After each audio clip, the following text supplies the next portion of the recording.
wasallam. Pada pertemuan yang ke-11 materi pasar modal Islam pada sub PMK, analisis fundamental di pasar modal syariah. Sebelum memulai perkuliahan, proses pembelajaran, mari kita berdoa menurut keyakinan masing-masing. Al-Hadinnya Al-Fatihah.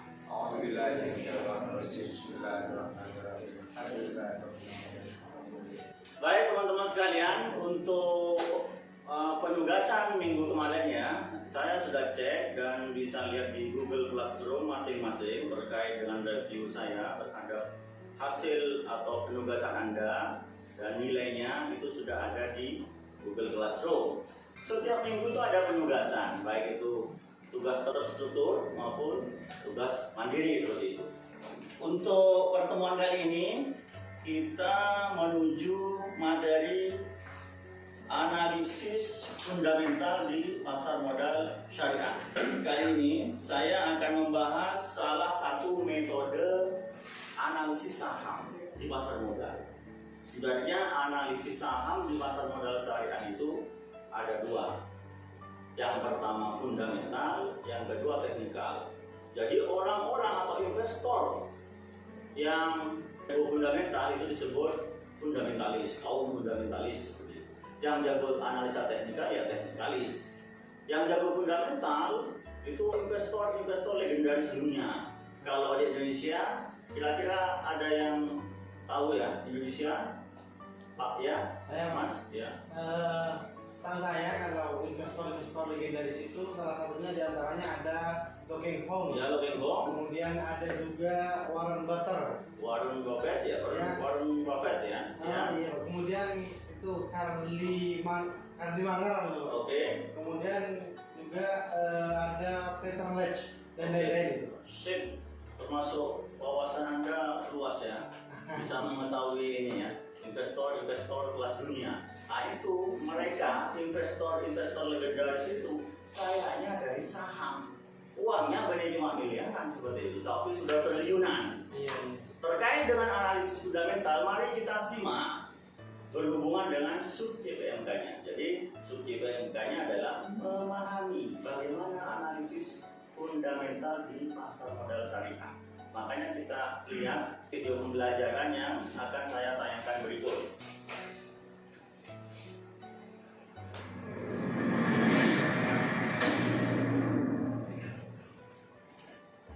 Kali ini aku mau bahas tentang salah satu metode analisis saham yang sering banget ditanyain, yaitu analisis fundamental dengan metode membedah laporan keuangan.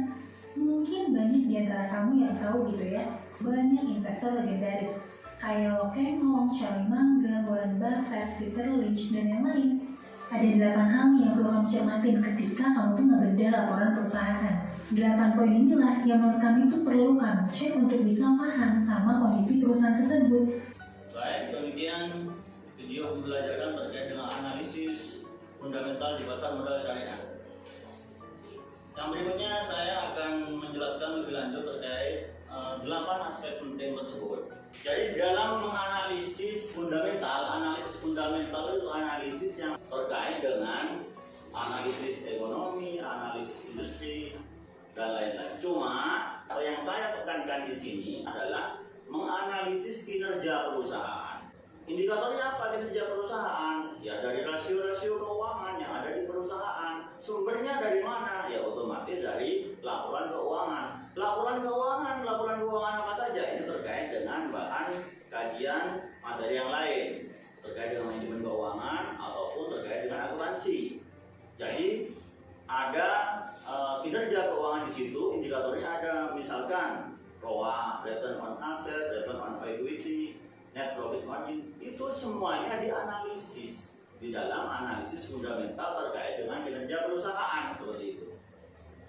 Terus langkah-langkahnya, ini yang kita sorot. Yang pertama misalkan pahami profil perusahaannya. Kita cari dulu kira-kira perusahaan apa yang akan kita beli sahamnya. Kalau misalkan kita menjadi investor pemula, misalkan saham properti itu ada Citra Land, ada Intiland, ada PT Pakuwon. Terus misalkan Tahu nggak produk-produk yang Anda gunakan itu perusahaan apa? Ada nggak produk-produk yang Anda gunakan? Misalkan Indomie, Sari Mie itu kan perusahaan Indofood, PT Indofood itu perusahaan yang udah go public. Berarti kalau udah go public berarti dia terdaftar sahamnya di pasar modal dan bisa dibeli sahamnya. Makanya untuk memahami profil perusahaan dari mana Pak saya dapat ya di browsing misalkan Indofood berarti www.indofood.com, baru nanti lihat di scroll lagi terkait dengan laporan keuangannya, ingin tahu laporan keuangan yang mana seperti itu gitu ya. Jadi di dalam annual report laporan tahunan perusahaan contohnya misalkan Indofood tersebut, di situ sudah terkandung kontennya banyak sekali. Bisa ada sejarahnya, pemegang sahamnya siapa, terus kapitalisasi pasarnya bagaimana, nilainya berapa, volume pasarnya, ada semua di situ. Kalau sebagai investor yang ulung, misalkan kalau pemula sih masih diraba-raba aja awalnya. Kalau sudah legendaris, sudah biasa seperti itu. Yang kedua adalah ketahui pihak yang mengevaluasi laporannya. Laporan mana? Laporan keuangannya, jangan repot itu. Yang mengevaluasi siapa? Yang menilai seperti itu. Yang menilai biasanya auditor. Pihak yang mengaudit itu terkait dengan akuntansi kan. Itu semua perlu dianalisis. Terus yang terakhir, cek kondisi cadangan kasnya. Kira-kira asetnya itu apakah lebih besar dari hutangnya? Aset itu harta. Aktiva itu apakah lebih besar dari hutangnya? Soalnya kalau misalkan dari persamaan akuntansi seperti ini, dari persamaan akuntansi aktiva itu sama dengan hutang plus modal. Ini persamaan akuntansi. Misalkan seperti ini, aktiva hartanya 1 miliar, bisa jadi ini sama dengan hutangnya ada dari modal itu juga 1 miliar, bisa jadi seperti itu. Atau bisa jadi orang soki, orang yang kaya, aktifanya banyak, itu karena hutangnya lebih banyak dari modalnya, itu seperti itu. Misalkan 1 miliar, hutangnya 700 juta, modalnya cuma 300, kan berarti dibiayai dengan hutang seperti itu. Baik, berikutnya kita bikin grup diskusi sesuai grupnya yang kita tentukan tadi. Tolong diskusikan aspek-aspek penting dalam analisis fundamental tadi yang dari pemaparan saya juga dari video pembelajaran. Nanti kalian review per item. Baik, kita coba hasil review dari kelompok 5. Baik, terima kasih. Termasuk juga hal yang penting dalam analisis fundamental itu yakni cek sumber pendapatan dan biayanya. Kenapa ini merupakan hal yang penting? Karena hal ini akan membantu kita untuk memahami dari mana perusahaan mendapatkan pendapatan dan juga bagaimana pengeluaran atau biaya yang diprioritaskan. Maka dengan memerhatikan hal ini tentu juga akan menjadi sebuah analisis yang penting untuk bagaimana kita meletakkan saham yang benar. Terima kasih. Aplaus.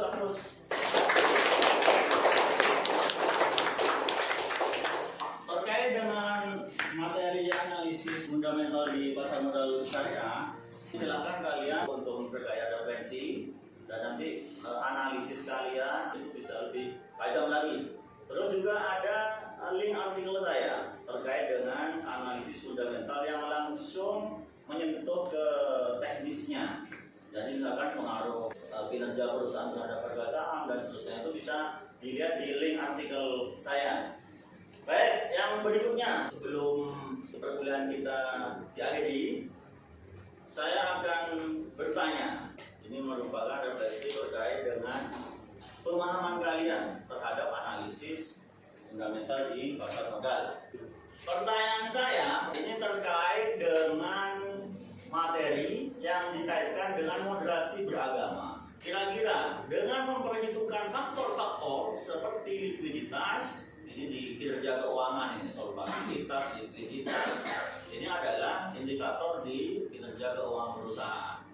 Dan kesehatan keuangan perusahaan secara cermat, bagaimana investor dapat menghindari resiko yang tidak sesuai dengan prinsip-prinsip Islam yang menekankan pentingnya menjaga stabilitas keuangan dan menghindari praktik-praktik yang berisiko tinggi, di mana hal ini sesuai dengan moderasi beragama.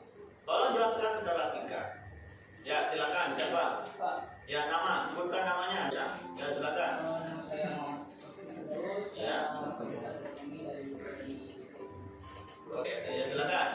investor yang ingin menghindari risiko yang tidak sesuai dengan prinsip-prinsip Islam Ya. yang mengedepankan stabilitas keuangan dan menghindari praktik berisiko tinggi dapat melakukannya dengan mempertimbangkan beberapa faktor penting dalam analisis investasi. Ya. Yaitu yang pertama, pemilihan bisnis atau sektor. Pilih perusahaan atau sektor bisnis yang beroperasi sesuai dengan prinsip-prinsip syariah. Hindari bisnis yang terlibat dalam riba atau bunga, alkohol, judi, atau industri yang tidak sesuai dengan etika Islam. Kemudian yang kedua, evaluasi keuangan. Lakukan analisis keuangan yang cermat. Pastikan perusahaan memiliki likuiditas yang cukup. Artinya, memiliki aset yang dapat dengan mudah diubah menjadi uang tunai jika diperlukan. Selain itu, perusahaan harus memiliki rasio utang yang sehat untuk menghindari masalah solvabilitas. Baik. Yang berikutnya silakan kalau ada pertanyaan. Ya, silakan. Jawaban ini perkenalkan saya Muhammad Abdul Salih. Ya. Pertanyaan saya, bagaimana analisis fundamental dapat membantu investor dalam memahami nilai intrinsik saham syariah dalam pengambilan keputusan investasi yang bijaksana? Baik, barangkali ada yang ini. Ya, silakan ada respon. Ya. Nama saya Susin, saya akan menjawab pertanyaan dari Mas Masir. Yang pertama yaitu dengan cara menganalisis laporan keuangan. Jadi analisis fundamental melibatkan pemeriksaan laporan keuangan perusahaan, termasuk laporan laba rugi, neraca, dan laporan arus kas. Investor dapat memeriksa apakah perusahaan memiliki rasio-rasio keuangan yang sehat, seperti rasio utang terhadap ekuitas, rasio lancar, dan rasio laba bersih terhadap penjualan. Dalam konteks syariah, investor juga perlu memeriksa apakah perusahaan mematuhi prinsip-prinsip syariah dalam operasinya, seperti menghindari bisnis yang melibatkan riba atau aktivitas haram lainnya. Ulangan dulu.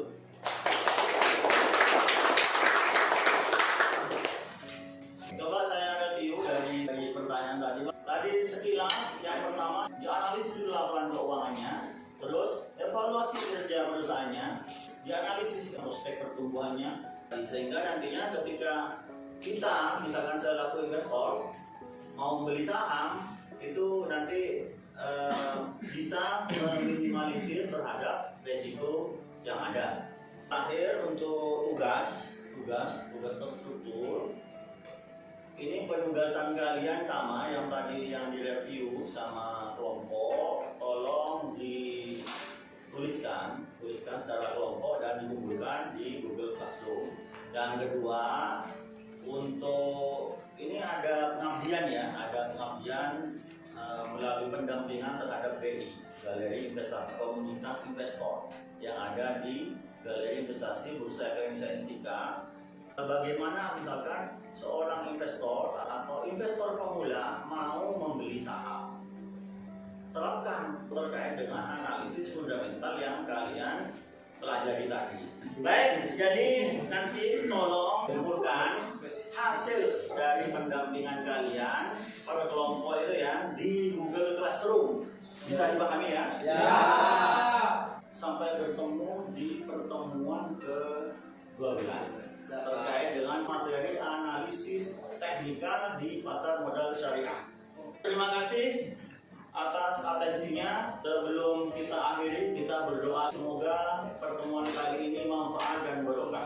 Amin.